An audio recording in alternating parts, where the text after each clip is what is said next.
Dans cette vidéo, nous allons vous montrer comment tester et remplacer un interrupteur de haute température, communément appelé en anglais High Limit Switch. Nous allons aussi vérifier comment faire pour démonter le ventilateur en avant et au besoin changer le moteur de l'évaporateur également. Tout est pris dans la même section. Donc, pour accéder à la section intérieure, on doit tout d'abord enlever l'écran tactile. Vous avez une vis en bas, un autre vis ici, une vis en haut et on doit dégager l'écran tactile. Ensuite, on doit enlever les trois vis qui maintiennent la plaque noire ici de subjonction entre l'écran tactile et le module.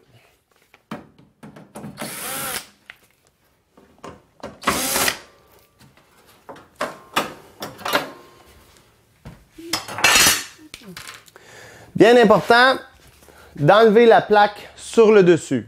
Pour ce faire, vous allez avoir deux vis dans une vis dans chaque bout. Ici, de l'autre côté. Ensuite, vous devez enlever toutes les vis de la section arrière de la plaque et toutes les vis de la section en avant.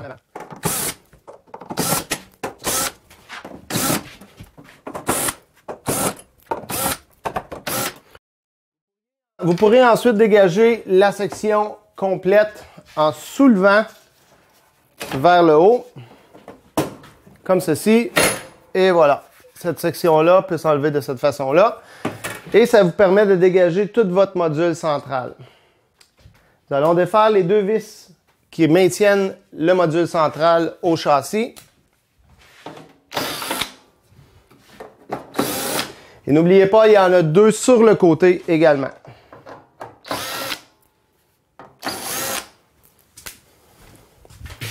Vous êtes maintenant prêt à soulever complètement la section et de la dégager. Moi, je vous propose de seulement la laisser reposer sur le dessus de l'appareil. Vous allez pouvoir ensuite voir toutes les composantes intérieures.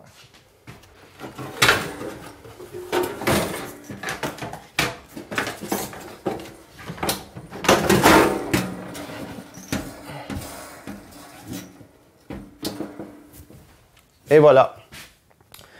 On va ensuite voir comment défaire la section des éléments électriques pour pouvoir faire le test de résistance sur les deux limit switch ou les deux interrupteurs de haute température qui se trouvent ici.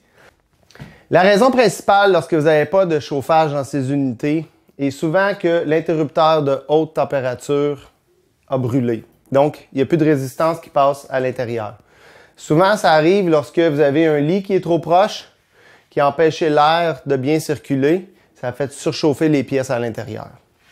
Donc, on va enlever les vis qui maintiennent les éléments électriques en place afin de pouvoir bien tester la continuité à l'intérieur des deux limit switch. Vous avez deux vis qui maintiennent de ce côté.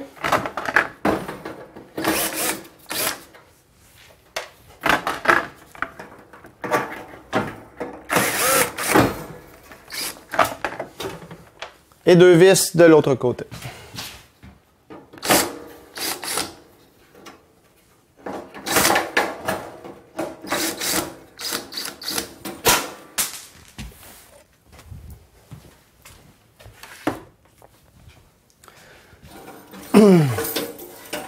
Et voilà. Vous avez ici accès aux deux interrupteurs de haute température. Pour faire le test de résistance des deux limit switch, moi je vous conseille de simplement débrancher un des deux côtés, comme ceci. Et la même chose pour la limit switch du bas. Et voilà. Ensuite, vous prenez tout simplement un multimètre numérique, communément appelé un testeur.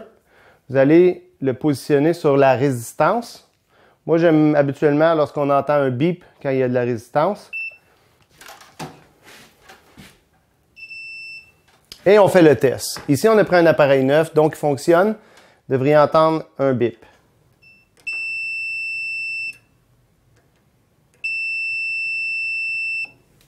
Si vous n'entendez pas de bip ou si vous n'avez aucune lecture de résistance sur votre multimètre, vous pouvez considérer que l'interrupteur de haute température doit être changé.